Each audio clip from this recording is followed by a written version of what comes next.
Bueno, el día de hoy todavía no vamos a empezar con los contenidos del curso. De hecho, me va a llevar alrededor de una semana el iniciar propiamente con el curso. ¿Por qué? Dada la experiencia que tengo dando clases, he visto que conviene que de repente nos pongamos en contexto acerca de cómo hemos llegado a las ideas de la química con las que contamos hoy en día. Y justamente esas ideas pues van a ser el contenido del curso, pero me parece útil que siempre revisemos cómo es que llegamos ahí, cómo es que se hace la ciencia. Vamos a ver en las siguientes clases que muchas veces la ciencia no se produce gracias al método científico, sino que muchas veces se produce a un fenómeno que se conoce como serendipia. En inglés es serendipity, o sea, ¿qué significa esto del serendipity o la serendipia? Significa que cuando alguien está buscando algo, en el camino se puede encontrar con otra cosa que no estaba pensando y que a la larga resulta más valiosa. Hay muchos ejemplos de serendipia en la ciencia, hasta la actualidad se sigue dando, nada más que, pues como el conocimiento es cada vez más especializado, muchas veces esto de la serendipia, pues ya queda, digamos, un poco en el olvido, o sea, ya no es tan evidente como en el caso de los grandes descubrimientos que ocurrieron durante los siglos XIX y XX, que condujeron al desarrollo tecnológico que vemos hoy en día, ¿va? Entonces, estas clasecitas, no se preocupen, a lo mejor son un poco aburridas para algunos de ustedes, sobre todo si no participan, pero nos van a servir para ponernos en contexto y nada de lo que vamos a ver sería preguntable en un examencito. O sea, simplemente es una introducción a la química como la conocemos hoy día, ¿va? Quisiera que nos remontáramos en nuestra máquina del tiempo a revisar la historia acerca de cómo fue que llegamos a la concepción moderna del átomo. Eso nos va a ser muy útil para revisar algunos conceptos sobre reacciones de química orgánica que vamos a estar revisando. Me voy a ir bastante atrásito. ¿Qué les parece que me vaya hasta el mundo antiguo y les hable del año 430 antes de Cristo, cuando un pensador de nombre Empédocles de Agrigento o Empedocles de Agrigento, finalmente no sabemos cómo se pronunciaba, decimos Empédocles para que no suene feo, ¿no? Así como decimos Vladimir Putin y no decimos Vladimir Putin, ¿no? Bueno, ese Empédocles de Agrigento era un pensador que decía que la materia o las cosas que podemos tocar, las cosas tangibles del mundo, estaban compuestas de diferentes mezclas de elementos. A esos elementos ustedes los recuerdan bien porque se siguen manejando en cuestiones como la astrología y eso. Acuérdense que dicen que Piscis es un signo de agua, que Acuario es un signo de aire. ¿Cuáles eran esos cuatro elementos? Eran el aire o el viento, la tierra, el fuego y el agua, ¿no? Agua. Más o menos de manera paralela, ahorita vamos a ver por qué Empédocles llegó a esa conclusión, pero más o menos de forma paralela, había una corriente del pensamiento que conocemos como pensamiento jónico. Empédocles no pertenecía a ese tipo de pensamiento, él pertenecía a la corriente de la Grecia clásica, lo que conocemos como pensamiento clásico, con otros exponentes como Pitágoras, como Sócrates, Platón y Aristóteles, ¿no? Empédocles era de esa familia. Pero de esta otra familia de la que les quiero platicar, habían otros exponentes tales como Tales de Mileto, que fue la primera persona que describió el fenómeno de la electrostática. Eso lo hizo porque se talló los pelos con un objeto, como ámbar, por ejemplo, y vio que una bolita de saúco, el saúco es una corteza de un árbol, que la suspendía en un pendulito, a la hora que le aplicaba ese pedazo de ámbar, veía que la bolita se movía, ya sea que fuera atraída hacia el ámbar o que fuera repelida, ¿no? Entonces, eso le valió describir el fenómeno de la electrostática. Hay otros exponentes de ese pensamiento jónico, como el discípulo de Tales de Mileto. Ese discípulo se llamaba Demócrito.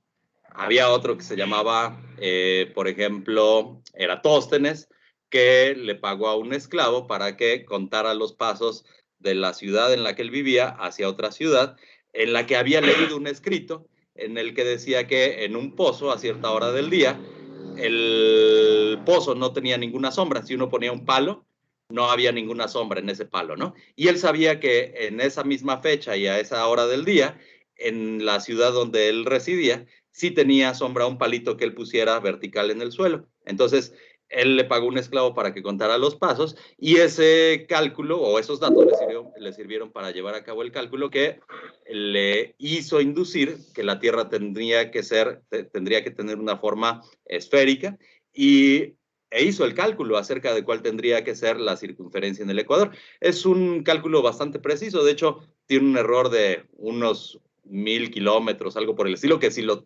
comparamos con la circunferencia que tiene la Tierra, que es de varios miles de kilómetros, pues es algo bastante preciso, ¿no? Pero bueno, ese Demócrito, ¿ustedes por qué lo recuerdan?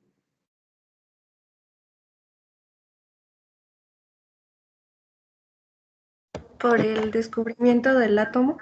El descubrimiento del átomo. Bueno, en realidad él no descubrió el átomo, no fue capaz de tener las evidencias para que se demostrara que existían cositas que se llamaban átomos. Pero, ¿qué significa átomo? Significa indivisible, ¿no?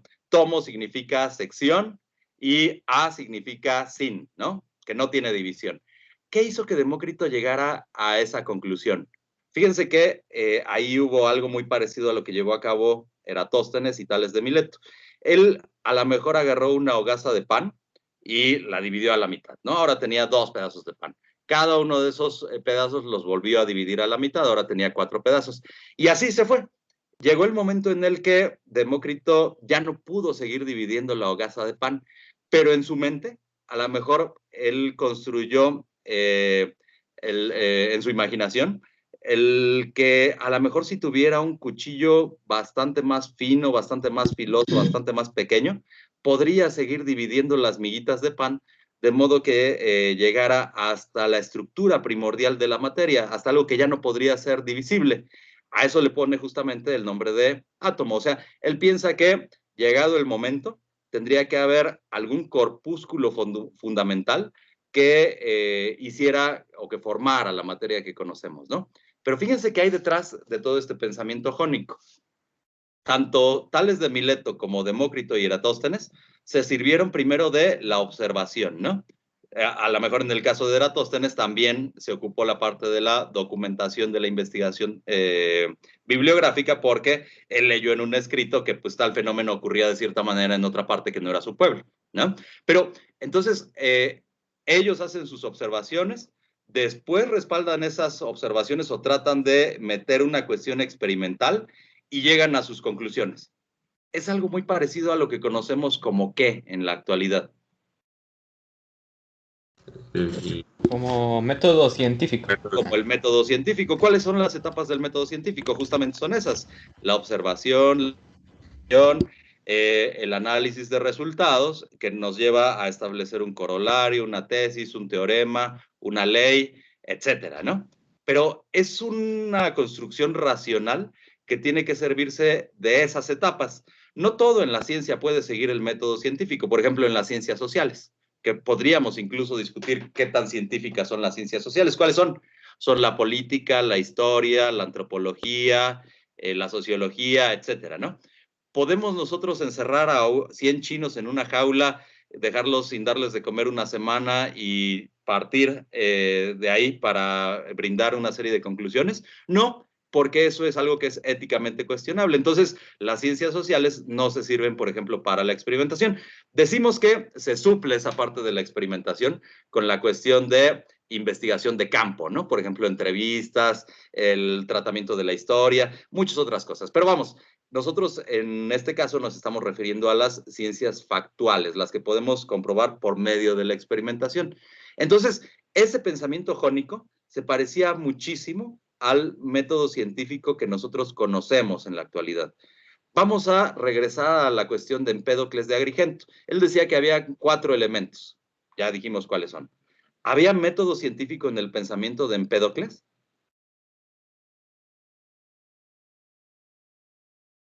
Sí, sí, sí. Sí, en parte, porque a lo mejor él se dio cuenta de que habían cosas volátiles. El único gas que se conocía en ese entonces pues, era el aire, ¿no? Pero a lo mejor si Empédocles quemaba un leño, veía que eventualmente iban a quedar de ahí nada más cenizas, pero que salía de ahí una humareda, ¿no? Entonces veía que el humo pues se parecía al aire en cuanto a que era volátil, veía que lo que salía de humo a lo mejor podría ser la diferencia en peso de lo que quedaba al final, que eran las cenizas, ¿no? Entonces sí había cierta parte de observación en las ideas de Empédocles, pero lo diferente es la forma en la que Empédocles demostraba las ideas que tenía. Él lo hacía simplemente con fundamento en la razón. Ajá.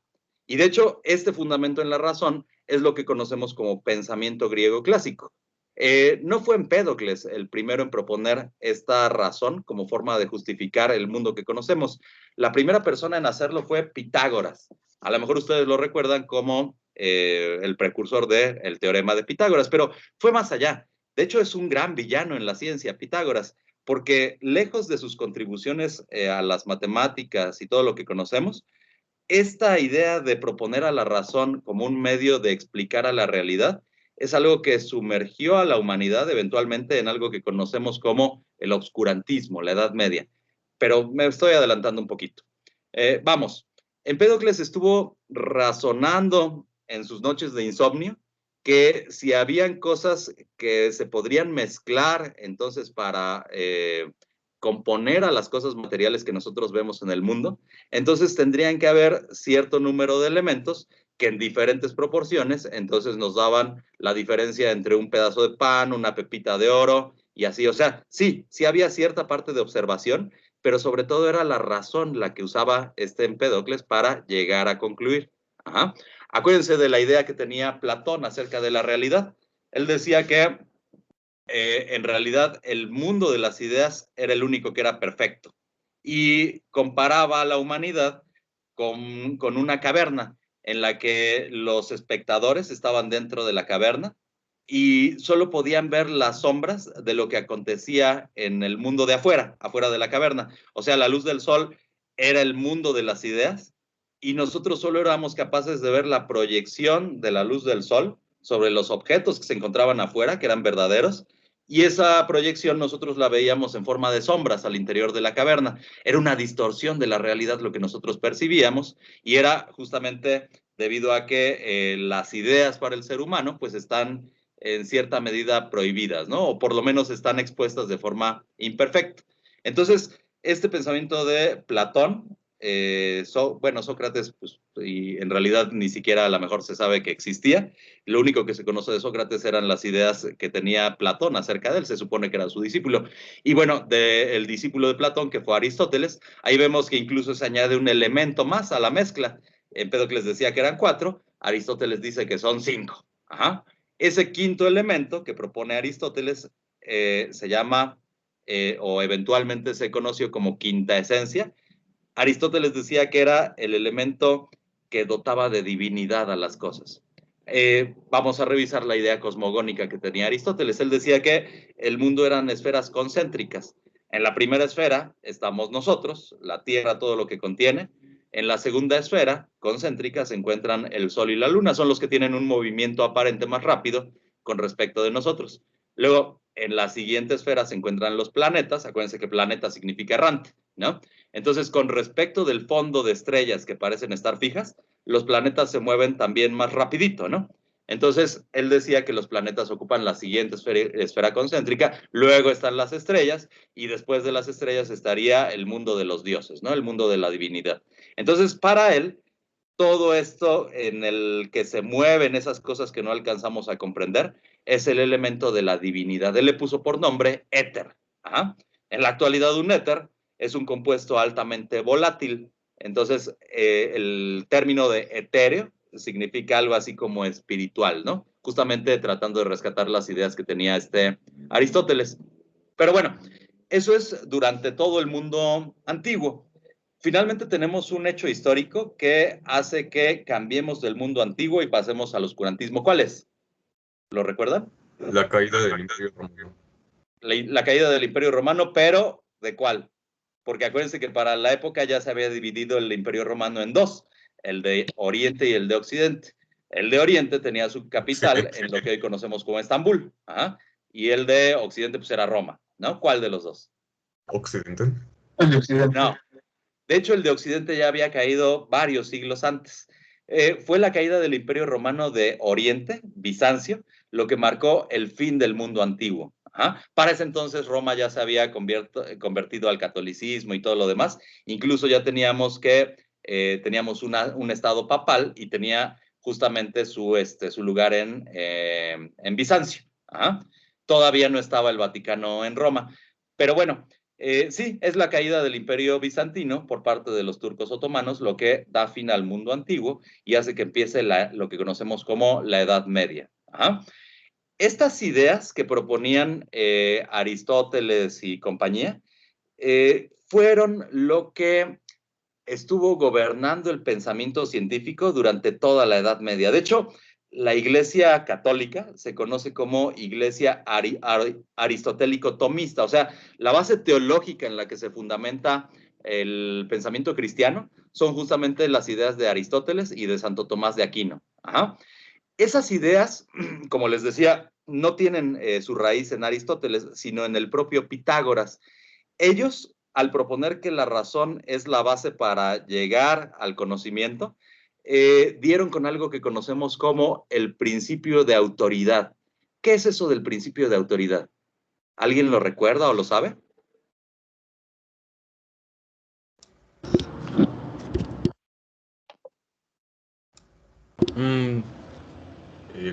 El más fuerte. Lo que tú dices a lo mejor es más parecido a la ley de la selva, ¿no?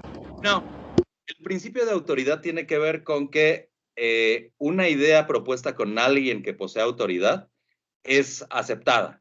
Ajá, es aceptada a pie juntillas y sin chistar. Por ejemplo, los 12 misterios de la Iglesia Católica son un ejemplo del principio de autoridad. Alguien podría cuestionarse cuáles son los papás de Dios, ¿no? O cuál es el origen de Dios.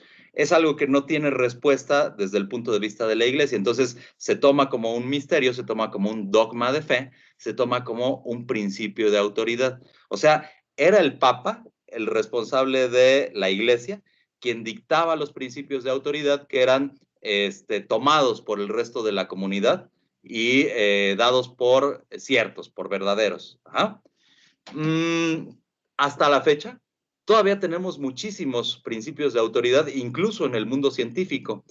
Díganme, por ejemplo, ¿cuántos colores conocen? No cuántos colores conocen, porque me pueden decir, ahí está el fuchsia y el magenta. No, me refiero a cuántos colores tiene el arco iris. 7. 6 creo. No, ya no me acuerdo. 7. A ver, aquí tenemos opiniones divididas. Unos dicen que 6, otros dicen que 7. ¿Quién les dijo que eran 7? Una canción. Una canción. ¿Del kinder o de dónde? Sí. Está bien. A mí también me enseñaron en el kinder que el arco iris tenía 7 colores, pero ahora díganme, ¿cuáles son? Vamos a empezar con el rojo. Verde. Amarillo. Naranja. Amarillo. Azul. Anaranjado. Ajá. ¿Qué otro? Azul. Azul. Morado. El azul. Ah, ¿qué otro? Verde. El verde. Verde. ¿Cuál otro? Morado. El morado. Morado. Ok, ¿cuál es el séptimo color? El blanco. No, porque el blanco es la combinación de todos los colores y el negro es la ausencia de luz. No, del arco iris. ¿A poco ves blanco en el arco iris? Violeta, ¿no? El violeta, pero el violeta es lo mismo que el morado, ¿no? ¿Dónde está el séptimo color del arco iris? Bueno, ¿saben quién dijo que el arco iris tenía 7 colores? Fue un caballero que se llamaba Sir Isaac Newton. Él decía que el séptimo color del arco iris se llamaba añil. El añil, como bien decía su compañero, es una variedad del morado. Sin embargo, solo es un color que pueden ver las abejas y los insectos. O sea, acuérdense que los insectos tienen la capacidad de ver otros colores del espectro electromagnético, ¿no? Entonces, a lo mejor para ellos el ultravioleta se encuentra dentro de la luz visible, pero el ojo humano no tiene la capacidad para ver al añil, para distinguirlo. De hecho, ver al morado es bastante difícil en el arco iris. En general, nada más alcanzamos a ver estos primeros colores y los otros son más difusos, más difíciles. ¿Por qué? Eso se debe a varias cosas, sobre todo a la composición atmosférica, a qué tanto viaja la luz, tiene que ver con que los atardeceres sean rojos, etcétera, ¿no? Tiene que ver con la longitud de onda de cada una de estas irradiaciones que puede percibir el ojo humano, ¿no? El añil nadie puede verlo. Sin embargo, fue Isaac Newton quien dijo que el arco iris tendría que tener 7 colores, y hasta la fecha la maestra Lupita en el kinder nos sigue diciendo que el arco iris tiene sus 7 colores. Es un ejemplo de principio de autoridad, ¿no? ¿Cuántos nos hemos molestado en ponernos a contar los colores? Siempre tendríamos que hacer eso, o sea, siempre tenemos que tener una duda metódica, como decía René Descartes o Renato Descartes. Podemos pronunciar las palabras en otro idioma como se lee, como se escriben, ¿no? Entonces, René Descartes decía que siempre tiene que haber una duda metódica, pero ¿cuántos lo hacemos? Pocas veces, ¿no? Hay otro ejemplo del principio de autoridad en la ciencia. Linus Pauling, el ganador del premio Nobel por la descripción de la teoría del enlace de valencia, después la vamos a ver, él dijo en uno de sus discursos de ser galardonado en el Nobel que la vitamina C, el ácido ascórbico, podía fortalecer el sistema inmune y de esa manera combatir enfermedades como el resfriado, la gripe, ¿no? ¿Es eso cierto? No favorece la creación de anticuerpos.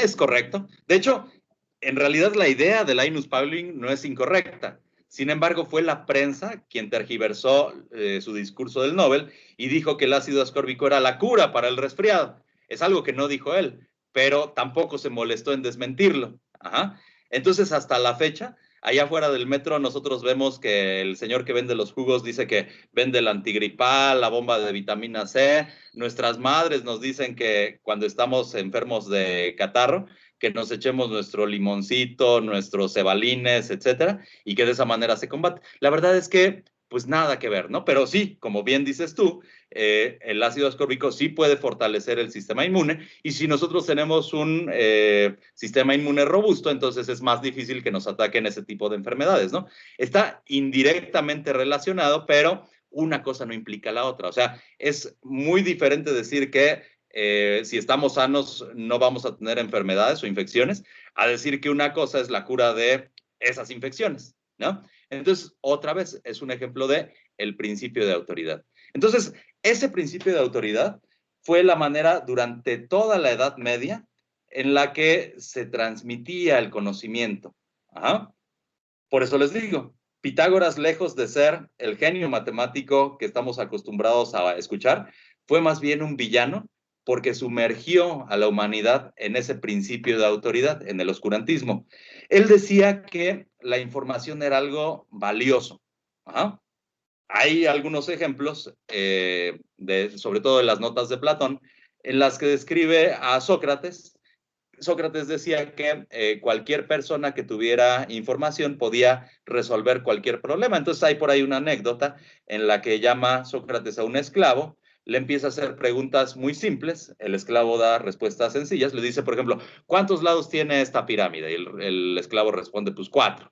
Y entonces, con base en esas preguntas y respuestas simples, Sócrates hace que el esclavo resuelva un problema complejo desde el punto de vista de las matemáticas. Entonces Pitágoras se da cuenta de que la información es algo valioso.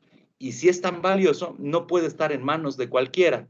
O sea, ¿qué pasaría si los esclavos, acuérdense que en ese entonces teníamos un método de producción esclavista, qué pasaría si los esclavos empiezan a ser conscientes acerca de su propio papel en el porvenir? A lo mejor hubieran tenido problemas como rebeliones, de hecho lo hubo, por ejemplo, acuérdense del episodio de Espartaco, de muchas otras cosas, ¿no? O sea, la información, decía Pitágoras, solo puede estar en las manos de quien detenta el poder. ¿Y quién detenta el poder? Es por parte de 2 villanos más, la clase política y la clase eclesiástica. Entonces, eso derivó a que durante toda la Edad Media el poder estuviera simplemente en manos de esos 2 agentes, los políticos y los religiosos. ¿Ah? No todo fue tan oscuro. A pesar de que todo el conocimiento seguía moviéndose con base en el principio de autoridad, hubieron algunas personas un tanto rebeldes. No tenían ideales tan justos ni tan humanitarios, más bien andaban buscando cosas como la riqueza, la inmortalidad y así. Esas personas se llamaban hermenéuticos porque tomaron sus ideas de un egipcio que se llamaba Hermes Trimegisto, pero también se llamaban, o se les conoce comúnmente como alquimistas. ¿Qué buscaban los alquimistas? Buscaban dos cosas. La inmortalidad. La La piedra. inmortalidad se llamaba fuente de la juventud y la quinta esencia. Esta quinta esencia tiene que ver justamente con la idea de Aristóteles acerca de la divinidad. Ellos decían que si mezclábamos la quinta esencia, que también se llama piedra filosofal, podíamos entonces transmutar una cosa en otra. ¿Ah? Plomo en oro, por ejemplo. Entonces lo que ellos querían, pues era el orégano, ¿no? No es que anduvieran teniendo ideales humanitarios, sino que querían enriquecerse. Ajá. Y la fuente de la juventud. ¿Ok?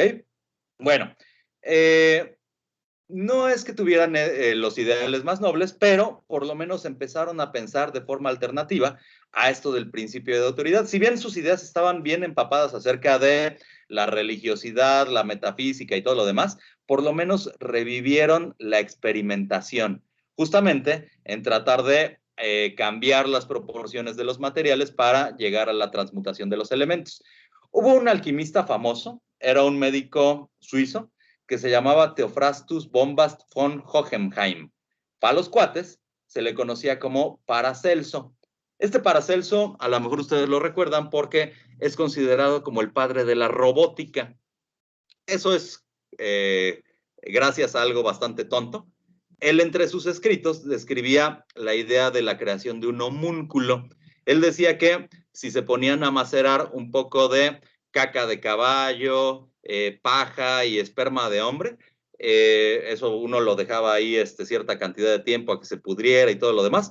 Después de unas cuantas semanas iba a salir de ahí un hombrecito que iba a ser un poco tonto, pero que si se le educaba con cariño y todo lo demás, podía llevar a cabo ciertas tareas simples, ¿no? O sea, podía ser así como un sirviente. Esta es una idea totalmente herética. ¿Por qué? ¿Quién es el encargado de la creación, se supone? Dios.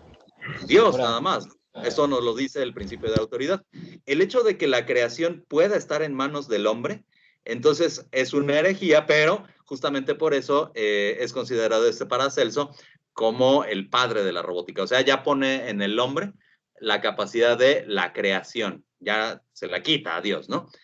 Bueno, como les decía, es algo bastante tonto, pero lo importante de Paracelso en la contribución científica es que propone que hay no solo 5 elementos, los 5 elementos descritos por Aristóteles, sino que dice que hay otros 3. Les voy a decir cuáles son. Son el azufre, el mercurio y la sal.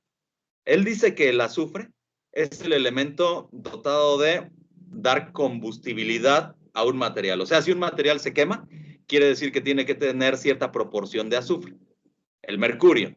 Dice que el mercurio es el elemento encargado de dar metalicidad a un material. ¿Qué es la metalicidad? Es el brillo, la maleabilidad, la ductilidad, etcétera, ¿no? Características que conocemos de los metales.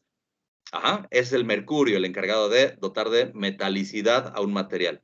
¿Y la sal? ¿Qué es la sal? Es el elemento encargado de dar incombustibilidad a un material, o sea, lo contrario de el azufre. Si algo no se quema, quiere decir que tiene que tener cierta proporción de sal. Pero fíjense que ahí hay algo bastante interesante. ¿Por qué Paracelso llega a estas ideas? ¿Qué es lo que está haciendo? Vamos a analizar el caso de la sal. Ustedes seguramente, cuando empezaron a prender la estufa de su casa, empezaron a hacer algunas travesuras como poner cosas en la sartén. ¿Llegaron a poner sal de mesa? ¿Qué le pasaba a la sal de mesa cuando la ponían en la sartén? No le pasa nada. No le pasa nada, a lo más se pone un poquito amarilla, pero eso no es por el cloruro de sodio que compone a la sal, es porque la sal de mesa es sal yodatada, o sea, quiere decir que tenemos yodato de sodio casi siempre, que es un aditamento alimenticio para que a nosotros no nos dé una enfermedad que se llama bocio, ¿no? Que es la falta de yodo. Pero vamos, si nosotros pusiéramos cloruro de sodio en estado puro, ahí en el sartén veríamos que no le pasa nada. Ajá. ¿Por qué no le pasa nada? A lo mejor, si ponemos otra cosa, por ejemplo, mantequilla, vemos que se funde. La sal ni siquiera se funde. ¿Por qué? Porque tiene una temperatura de fusión que anda por ahí de los 840 grados Celsius. Es decir, para la época de Paracelso, él no podía tener una flama tan caliente que le permitiera derretir a la sal. Ajá. La temperatura de una flama, de un cerillo, anda por ahí del orden de los 700, 800 grados Celsius. Le faltó poquito para llegar a la temperatura de la sal, pero no lo consiguió. Ajá. Entonces, como conclusión, pues la sal es incombustible, no se quema, no se funde, no le pasa nada. Y de hecho, tiene un punto de ebullición bastante más elevado. O sea, sí puede hacer que la sal tenga una transición de fase de líquido a gas, pero necesitamos suministrar muchísima más energía. Tiene un punto de ebullición que anda por ahí de los 2400 grados Celsius. Pero vamos, para las herramientas experimentales que tenía Paracelso en la época, la sal es totalmente incombustible. ¿Qué me dicen del azufre? A lo mejor Paracelso se paseó en algún lugar que hubiera actividad geotermal. ¿No han ido ustedes nunca a balnearios como Los Azufres, el Carrizal en Veracruz o así? ¿A qué huele? Huele a ácido sulfídrico, ¿no? Dice la Biblia, las Sagradas Escrituras, que el infierno es un lugar bastante cálido, lo describen como un pozo de azufre. O sea, como que en todos los lugares donde había cierta actividad geotérmica, estaba presente ese olor de huevos podridos que asociamos con el ácido sulfídrico, con el azufre, ¿no? Si alguno de ustedes ha escalado el Iztaccíhuatl, también huele a azufre. Hay muchas rocas que están así como pintaditas de amarillo. Eso se conoce como flor de azufre. Es azufre elemental, pero tiene ese mismo olor característico. Ajá. Entonces, como que el azufre se relacionaba con algo bastante calientito, ¿no? ¿Y qué me dicen del mercurio? Ya no se usa, pero ¿saben qué es una amalgama? Protección para los... Antes se utilizaba para tapar las muelas cariadas. En la actualidad ya se usan resinas, ¿no? Yo todavía tengo bastantes amalgamas, porque ustedes saben que uno se la pasa tragando dulces. Entonces, y todavía me tocó que me pusieran amalgamas. ¿Pero qué es una amalgama? Es una aleación. ¿Y qué es una aleación? Es la mezcla de dos o más metales, ¿no? El bronce, por ejemplo, es la aleación de cobre con estaño y así, ¿no? ¿Por qué a la amalgama le decimos amalgama si es una aleación? Bueno, si es una amalgama quiere decir que por lo menos uno de los componentes tiene que ser mercurio. Y de hecho las que se utilizaban para las muelas eran amalgamas de plata, es decir, una aleación de plata con mercurio. El mercurio puede amalgamarse con todos los metales que se encuentran en la tabla periódica. Ajá.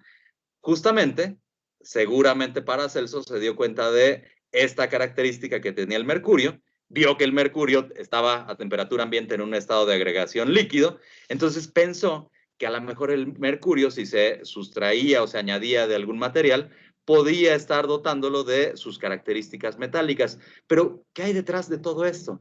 Ya no tenemos nada más al principio de autoridad. ¿Qué fue lo que rescataron los alquimistas durante la Edad Media? Esa motivación a experimentar, ¿no? Exactamente. La experimentación y la observación. Es decir, los alquimistas rescataron al método científico. Ajá. Por eso les digo, no todo es triste durante el oscurantismo. De hecho, los alquimistas hicieron grandes aportaciones a la química.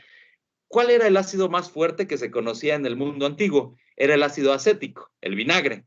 ¿Ustedes han sumergido una moneda en vinagre? Pues el vinagre sirve para limpiar a los metales. Si, por ejemplo, la moneda está oxidada, le puede remover el óxido y así, pero ¿la moneda se puede disolver en el vinagre? No. ¿Qué pasa si meten una moneda en ácido nítrico o en ácido sulfúrico? Bueno, si es una moneda, por ejemplo, de 50 centavos, van a ver que el ácido nítrico empieza a ponerse verde. Eso es porque se empieza a producir el catión níquel 2+, que tiene justamente una absorción en el color verde del espectro visible. Pero vamos, ya estamos haciendo algo que no se podía hacer en el mundo antiguo, disolver a un metal. Ajá. Entonces, en el camino de estar buscando a la quinta esencia y a la fuente de la juventud, los alquimistas se toparon con algo muchísimo más importante, los ácidos minerales, que son los ácidos clorhídrico, nítrico y sulfúrico. Ajá. Son bien importantes para la química. Les digo, para empezar, con ellos ya podemos disolver prácticamente cualquier cosa, a los metales. Ajá. Entonces, la química dio un gran salto gracias al descubrimiento de esos ácidos minerales. Son tan importantes, por ejemplo, el sulfúrico, que nosotros podríamos medir el desarrollo de un país simplemente sabiendo qué cantidad de ácido sulfúrico consume al año. ¿Por qué? El ácido sulfúrico en la industria química se conoce como un commodity. Es una palabra para designar a algo que tiene aplicación en cualquier rama de la industria.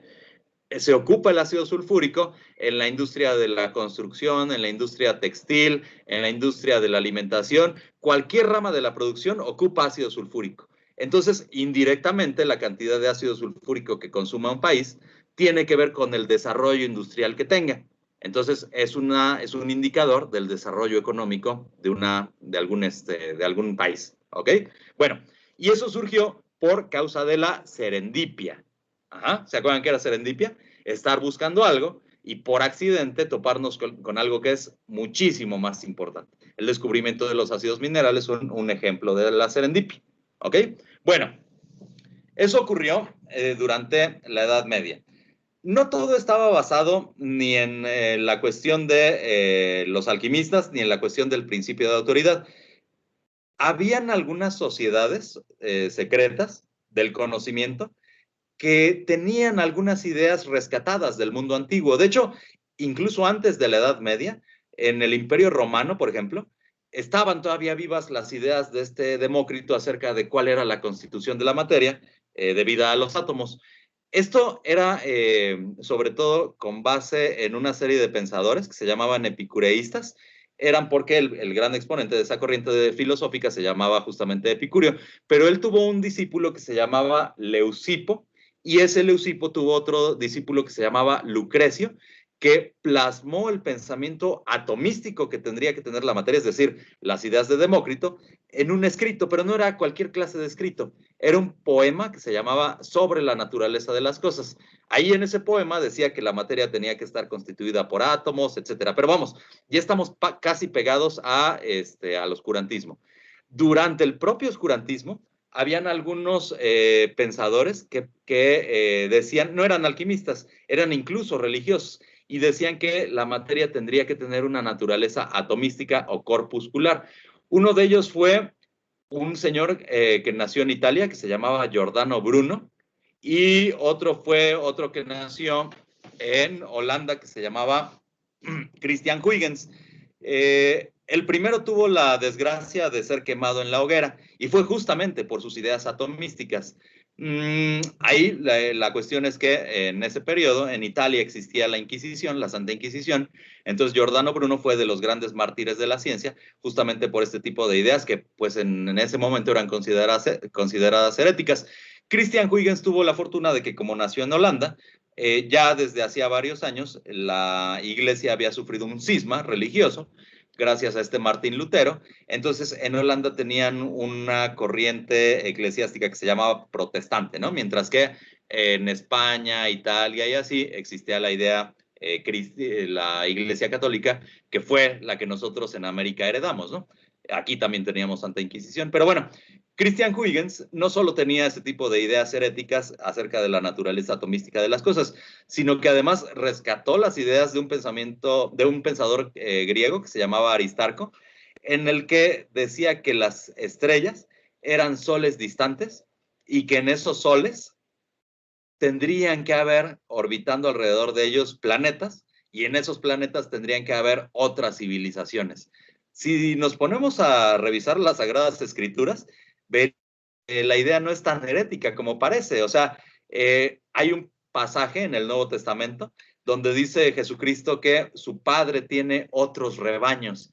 Entonces, para las personas que todo lo quieren ver en términos de extraterrestres y así, esa idea se puede entender en términos de que hay otras civilizaciones y eso estaría totalmente en acuerdo con la Iglesia Católica, ¿no? Pero bueno, para la época pues era algo bastante revolucionario.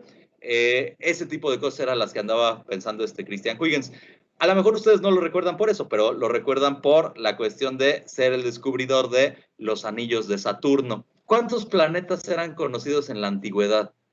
Acuérdense que en la antigüedad el Sol y la Luna eran considerados también planetas. Por eso es que, por ejemplo, Leo, el signo de Leo, tiene como astro regente al Sol y no me acuerdo cuál tiene como astro regente a la Luna. Creo que es alguno de los que son así medio sensibles, Sagitario o algo por el estilo. Ajá. Pero bueno, ¿qué otros planetas se conocían? Eran Mercurio, Venus, Marte, Júpiter y Saturno, ¿no? Nada más se conocía hasta ahí. Urano fue descubierto hasta 1850 por ahí, por un astrónomo que se llamaba William Herschel. Neptuno fue descubierto muchísimo tiempo después. Plutón fue descubierto hasta 1930. Ajá. Entonces, para todo el mundo antiguo solo se conocían hasta Saturno. Y nadie se había dado cuenta de que Saturno tenía anillos. La primera persona que lo descubrió fue justamente Christian Huygens. Y eso fue por una cuestión bastante curiosa. ¿Quién fue el inventor del telescopio? Fue Galileo Galilei, ¿no? Justamente el empezar a hacer experimentos con el telescopio le valió a Galileo el descubrir los 4 satélites galileanos de Júpiter, que son Calixto, Ganímedes, Io y Europa. Ajá. Pero el telescopio de Galileo era un telescopio refractor. Déjenme pintárselos aquí en el pizarrón. ¿Qué es la refracción de la luz? Es el cambio de la velocidad de la onda cuando cambia de medio. Entonces aquí nosotros tenemos un lente que se llama objetivo. Ahí tenemos el conito del telescopio y aquí ponemos otro lente que se llama ocular, ¿no? Y aquí es justamente en el ocular donde ponemos nuestro ojo, por eso se llama ocular. Bueno, la luz cambia de velocidad al atravesar los dos cristales. Sufre, bueno, depende del tipo de lentes que tengamos aquí, puede sufrir una magnificación del objeto que está emitiendo esa luz, ¿no? Entonces, eso sirve para ver cosas a grandes distancias. Ese telescopio de Galileo tenía un problema que tenía que ver con la geometría de los lentes. Se llamaba el problema aberración cromática. Tiene que ver con una deformación de la imagen que está percibiendo el sujeto. Es algo así como que ustedes ven un planeta y alrededor de él se ve así como un arco iris, un halo. Ese halo justamente es la aberración cromática y es lo que impide resolver adecuadamente el objeto. Ese problema de la aberración cromática fue zanjado por 2 personas. Una fue justamente este de acá, Isaac Newton, que ya no construyó un telescopio de refracción, sino un telescopio de reflexión o telescopio newtoniano. Ahora tenemos que para el telescopio de Newton tenemos un espejo parabólico. Acuérdense que la parábola tiene aquí un punto que se llama foco. Pues justamente en el foco de la parábola yo voy a poner otro espejito que va a hacer que la luz venga para acá, venga de aquí hacia el foco de la parábola y de ahí sea reflejado hacia otro lente y ese otro lente también es un ocular. Ahí es donde yo pongo mi ojito, ¿no? Ese telescopio de reflexión ya no tiene la aberración cromática, pero vamos, ya fue un invento bastante reciente. Para la época de Galileo, la persona que resolvió el problema de la aberración cromática fue justamente Christian Huygens. Él era un pulimentador de lentes. Entonces, el telescopio que hizo fue muchísimo más preciso que el de Galileo y eso le permitió descubrir los anillos de Saturno. Pero no sé por qué les decía eso, me estoy desviando del tema por la cuestión de los átomos, ¿va? De que sí habían personas que seguían pensando, incluso en la Edad Media, que la naturaleza era del tipo corpuscular o atomística. Bueno, vámonos hasta el año 1661. Hubo una persona que estaba en la frontera de el ser un alquimista y ser un científico. De hecho, esta persona que se llamaba Robert Boyle fue quien definió cómo tenía que ser un químico. Ajá. Eso lo hizo en una obra que se llama The Skeptical Chemist, se llama El químico escéptico. Ahí dice que el químico tiene que ser un científico, que ya no tiene que estar moviéndose con base en el principio de autoridad, sino con base en el método científico. Bueno, Robert Boyle rescata las ideas atomísticas que él leyó en textos de Giordano Bruno, Christian Huygens, etc. Y propone justamente que la naturaleza o la materia está formada por átomos y va más allá. Dice que si tenemos diferentes materiales es porque tenemos átomos de diferente especie. Y justamente de ahí es donde nosotros rescatamos la idea de un elemento químico. Esta idea de un elemento químico es propuesta por primera vez por Robert Boyle. Pero ¿por qué recuerdan ustedes a Robert Boyle? Por su... Por las leyes. Por la ley de Boyle. Por su ley de la Boyle, ley de los justamente. gases, ¿no? Exactamente. Los gases Ideal. ¿Qué nos dice la ley de Boyle? Nos dice que si nosotros hacemos un trazo en un diagrama PV, aquí en las ordenadas estoy trazando a la presión de un gas y en las abscisas a su volumen, yo veo que a cierta temperatura eso tiene un comportamiento perfectamente hiperbólico. Es decir, puedo decir que la presión es directamente proporcional al recíproco de el volumen. Ajá. Este signo significa proporción. ¿Cómo le hago para reemplazarlo por una igualdad? Presión 1 entre volumen 1 es igual a presión 2 entre volumen 2. Ok, de ahí sale que P1, B1, no, es el producto, no es un cociente. P1, B1 es igual a P2, B2. Ajá.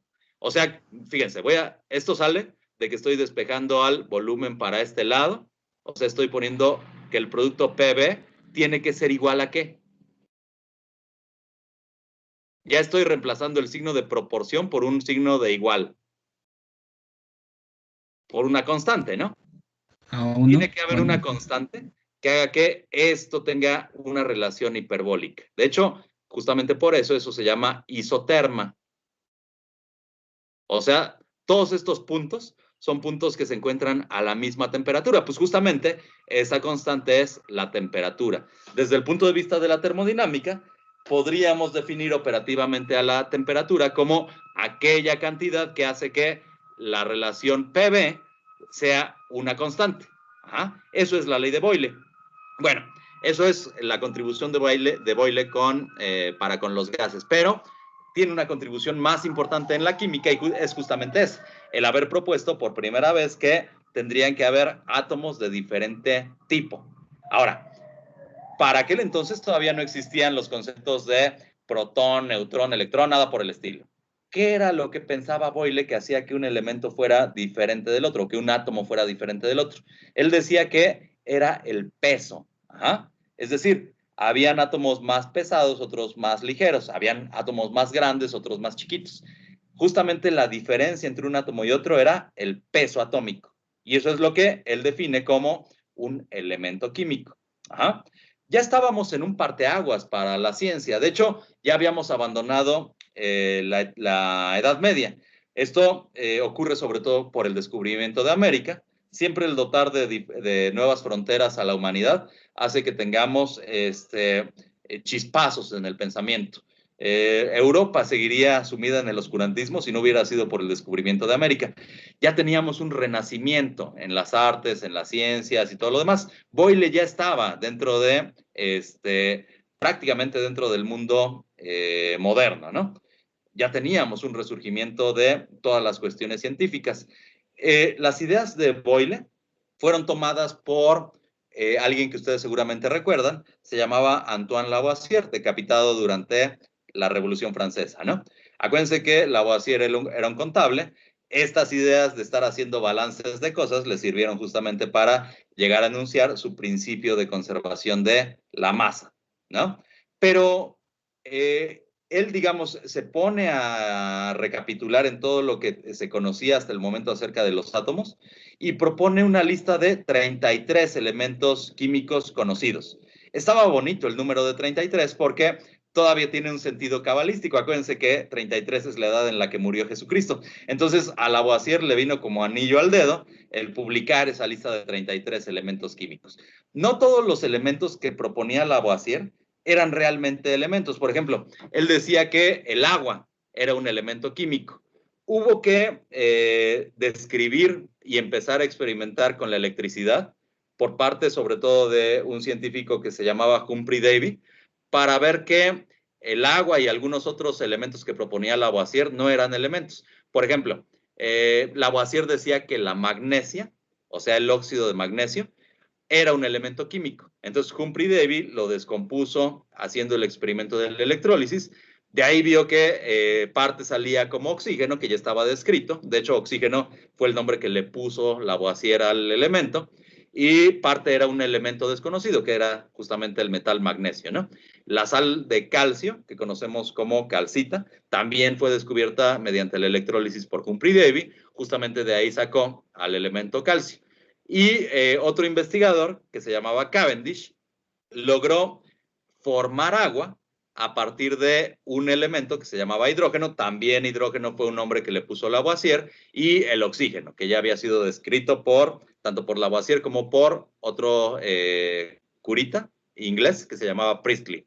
Bueno, ¿cuál es el parteaguas aquí? Sobre todo del experimento de Cavendish. Pues justamente el ver que el agua no era un elemento químico, o que algunas cosas que eran consideradas elementos químicos en realidad no lo eran, estaban compuestas de otras cosas. Justamente de ahí viene el nombre de compuesto, ¿no? Eso hace que, entonces, a cada rato empiecen a ser descubiertos nuevos elementos químicos.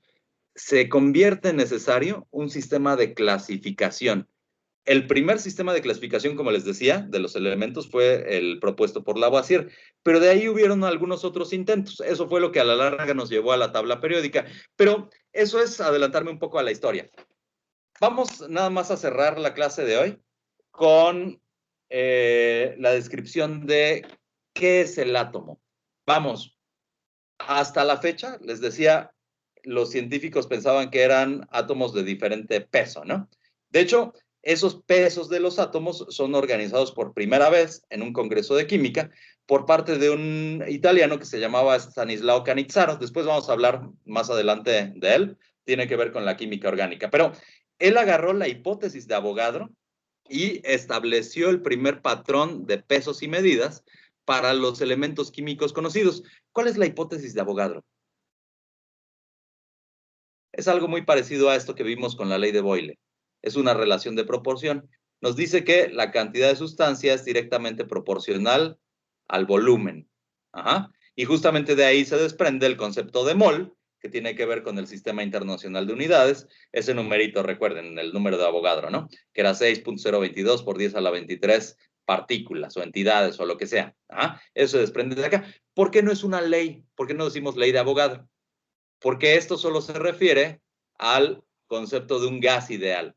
Cuando tenemos gases reales, tenemos desviaciones de este comportamiento, entonces por eso se sigue conociendo como la hipótesis de Avogadro, pero vamos, tiene que ver con lo que conocemos como relaciones ponderales de la química, o sea, la estequiometría, ¿no? Si aplicamos la estequiometría, entonces podemos determinar pesos y medidas de los elementos en la tabla periódica. Esto fue utilizado entonces por Canizzaro para describir cómo eran diferentes en pesos los átomos unos de los otros. Pero hasta la fecha, nadie creía en los átomos. ¿Ah? O sea, se pensaba que era un concepto útil, pero nadie había visto un átomo. ¿Quién fue el primero en obtener la evidencia para decir que la naturaleza era corpuscular o atomística? Bueno, esto fue hasta 1827, cuando otro Roberto, que se llamaba Robert Brown, descubrió, aquí les puse mal el número, descubrió el movimiento browniano. ¿Qué es el movimiento browniano? Él hizo el siguiente experimento. En un vaso con agua, puso granitos de polen. Era un botánico este Robert Brown. Entonces lo que tenía a la mano eran semillas, polen, etc. Entonces, en el agua puso granitos de polen de alguna especie vegetal. ¿Qué fue lo que vio? Vio que los granitos se empezaban a desplazar de forma aleatoria en todas las direcciones posibles. Déjenme cargar mi computadora. Ajá. Y ese movimiento aleatorio se llama justamente movimiento browniano. Ahora, él como era botánico lo hizo con polen. Ajá. Pero si seguimos el método científico, ¿cuál hubiera sido una corrección al experimento de Robert Brown? Bueno, hubiera sido reemplazar al polen, que finalmente la conclusión a la que él llegó fue que como el polen venía de algo vivo, pues seguramente estaba vivo, y entonces tenían algunos mecanismos de locomoción estos granitos, y por eso es que se movían de forma caprichosa. Pero bueno, una mejora a su experimento hubiera sido justamente reemplazar algo que estaba vivo por algo que estaba muerto. Entonces reemplaza a los granitos de polen por un pigmento mineral. ¿Y qué fue lo que observó? Exactamente lo mismo. Si eran granitos de polen o un pigmento mineral, veía que de todos modos seguíamos teniendo un movimiento browniano. Ahora, ¿qué pasaría si nosotros hiciéramos el experimento mental de poner en el vaso de agua ya no granitos de polen, sino una pelota de béisbol, por ejemplo, porque le gusta al peje, ¿no? El béisbol. Entonces vamos a poner aquí la pelota de béisbol con sus costuritas rojas. ¿Se mueve?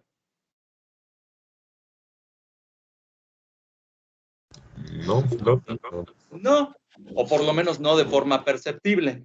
Llega el momento en el que están en equilibrio las fuerzas de empuje ascensional con el propio peso que tiene la pelota de béisbol, entonces se llega a una situación de equilibrio. ¿Por qué es la diferencia entre un sistema y otro? Por el tamaño de las partículas. Ajá. Una pelota no presenta movimiento browniano porque tiene una masa bastante más considerable que los granitos de polen o del pigmento mineral. Entonces, por eso es que no podemos percibir un empuje hacia cierta dirección. Pero, vamos, a Robert Brown no se le ocurrió que esta fuera la evidencia de la naturaleza atomística de las cosas. De hecho, hubo que esperar algo así como 60 años para que alguien definiera que el movimiento browniano era la evidencia de la naturaleza atomística de la materia. Y ese alguien fue justamente, bueno, entre otros, Albert Einstein. Einstein agarró las observaciones de Brown, las tradujo a las matemáticas y entonces esa fue la evidencia, ¿no? Ahora, esas ecuaciones de Einstein fueron agarradas por otro investigador que se llamaba Jan Perrin, o Jan Perrin, otra vez el problema con el español. Él utilizó las ecuaciones de Einstein para determinar el tamaño que tendría que tener la molécula de agua y se dieron cuenta de que tendría que ser una entidad endemoniadamente pequeñita. Ajá. Pero vamos, ¿por qué el movimiento browniano es la evidencia de la naturaleza atomística de las cosas? Si pensamos que el agua está formada por átomos o por moléculas, veríamos que vamos a aislar, vamos a hacer una ampliación de este granito de polen. Veríamos que los impactos de las moléculas de agua sobre el granito del polen ocurren en todas direcciones posibles, de forma igualmente probable. O sea, van a haber moléculas de agua que estén impactando por acá, por acá, por acá, por acá. ¿Cuál tendría que ser el movimiento neto de esa partícula de polen o del pigmento vegetal? Cero, ¿no? Tendría que estar en una situación de reposo. Tendría que estar en ausencia de movimiento. Pero ¿qué pasará si tenemos un exceso instantáneo de colisiones sobre esta dirección? Entonces veríamos que el granito se desplaza hacia acá, ¿no?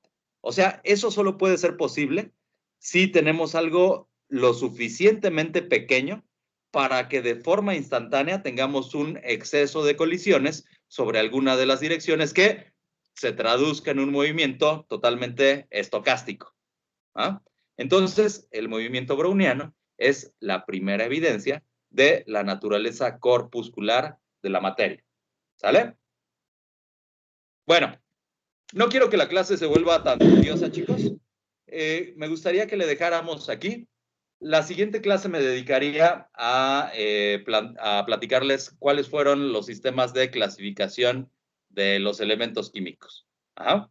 Entonces, ahorita, ¿qué les parece si le dejamos aquí? A menos que alguno de ustedes tenga alguna duda.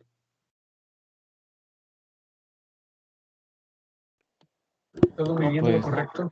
Bien, ya. ¿Todo chido?